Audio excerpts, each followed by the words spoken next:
ce qu'il faut savoir au niveau de la prévision, on va commencer par la prévision, ce qu'il faut comprendre par la prévision, c'est que pour prédire, il faut avoir les données historiques. Donc, il faut avoir des données sur au moins quelques années. C'est encore plus pertinent. Sinon, avoir 2 mois et puis vouloir faire prévision, c'est pas intéressant. Ça ne reflète pas la réalité, ce qui va te montrer.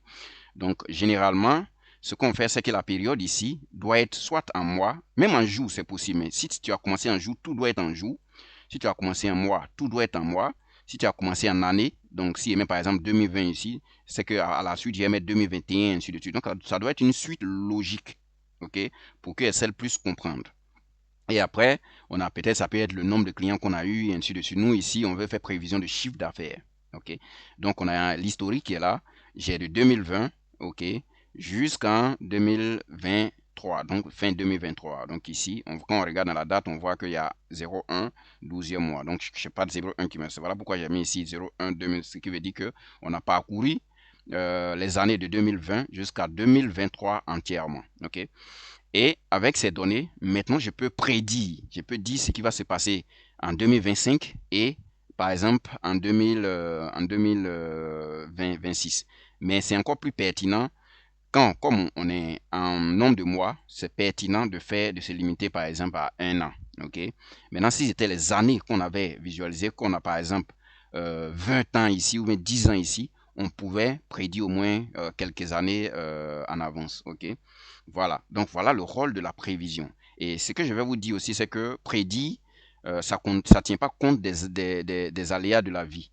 Voilà. Par exemple, il y aura la crise au pays, tout ça, on ne prévoit pas dedans. Mais c'est comme si, façon vous avez travaillé depuis par exemple 2020 jusqu'en 2023, jusqu'en fin 2023, si vous travaillez normalement comme ça, qu'est-ce qui va se passer?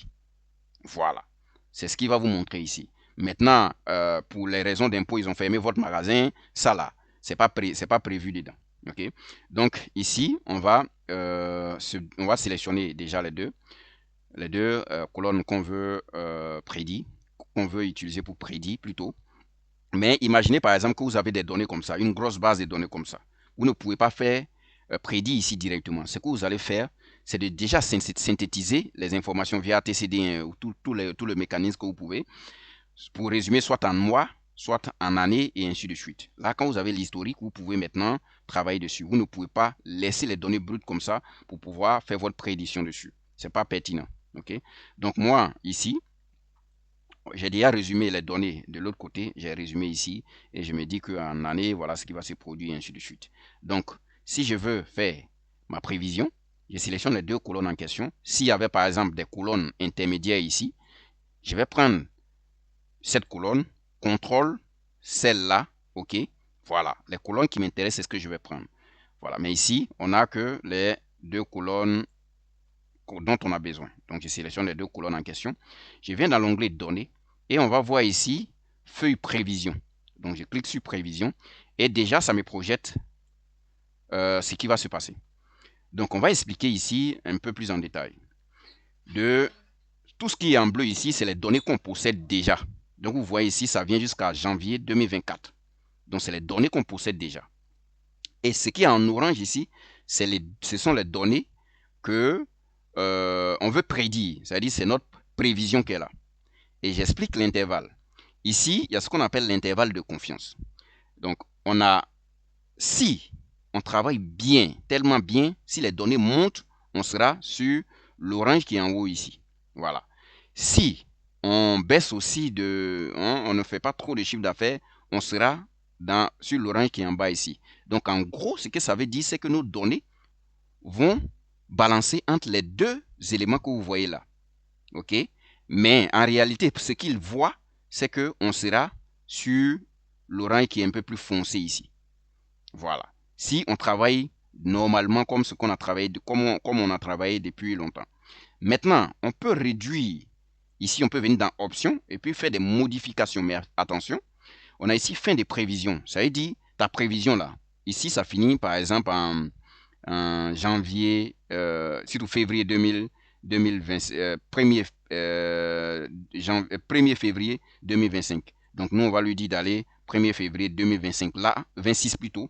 Là, on sait que on va pas mettre deuxième mois, on va mettre même premier mois pour dire que on a passé en revue l'année 2025 entièrement. Ok, donc quand je fais ça, vous voyez ici que automatiquement il va jusqu'en janvier 2026 maintenant. Donc il prédit pratiquement une année, mais chaque mois. Ok, chaque mois. S'il veut ajouter même, s'il veut, je peux changer de graphique, je peux lui dire que je veux plutôt en histogramme.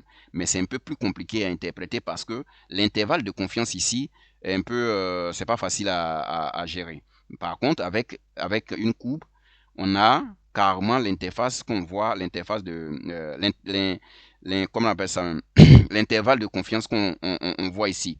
Donc l'intervalle de confiance qu'on a ici, ça va jusqu'à 95. Ça veut dire à 95%, nos données vont balancer entre les deux courbes que nous voyons là. Maintenant, je peux lui dire, moi, je veux que ça soit vraiment très serré. Donc, je vais augmenter l'intervalle de confiance. Donc, plus j'augmente de sexe que ça soit à 99%, ça va balancer entre ces chiffres. Maintenant, je peux lui dire aussi, je vais réduire. Par exemple, si je mets à 10%, l'intervalle à 10%, vous voyez ici, c'est bien serré. Mais c'est fort probable que ça soit au-delà de ça. Inférieur comme supérieur. Donc, généralement, pour nous donner plus de chances dans notre prévision, on va mettre à 95% comme il avait prédit. Ok, donc on va mettre à 95%. Donc vous voyez à 95%, les données vont balancer ici. Là, même si demain on se retrouve quelque part ici, on reste toujours dans une bonne marge. Ok, donc après, il y a quelques paramètres ici que voilà, je vous laisse fouiller. Mais vraiment la partie à gauche ici, c'est pour sélectionner la plage où se trouve notre période.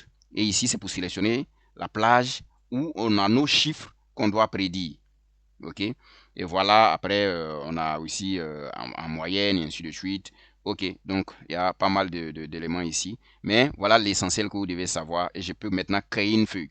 Donc quand je clique sur créer, vous voyez automatiquement qu'il me génère non seulement le graphique, ok, mais en plus de ça, il me génère, ok, il me génère ici la prévision, c'est-à-dire les données réelles qu'il a trouvées et la limite inférieure, donc la courbe qui est en bas ici. Donc voilà, la courbe qui est en bas ici, voilà les données. Et la courbe qui est en haut ici, voilà les données. Donc, où on a des données, il ne fait pas. Ok. Donc, si on descend, donc attendez, je vais descendre aussi avec mon graphique. Ok. Si on descend, vous allez voir que les données en rouge qu'il a mentionnées ici, les voilà ici. Donc, en gras, ce qui est pu ici, au milieu ici, voilà. Donc, c'est ça qui est la notre prévision réelle. Et si ça baisse, voilà ce qu'on doit trouver. Si ça monte aussi trop, voilà ce qu'on doit trouver. Ok. Donc, au fur et à mesure, on a les données qui sont générées jusqu'à 1er janvier 2026. Donc, on sait qu'on a parcouru l'année 2024 et l'année 2025 entièrement. Et voilà notre prévision.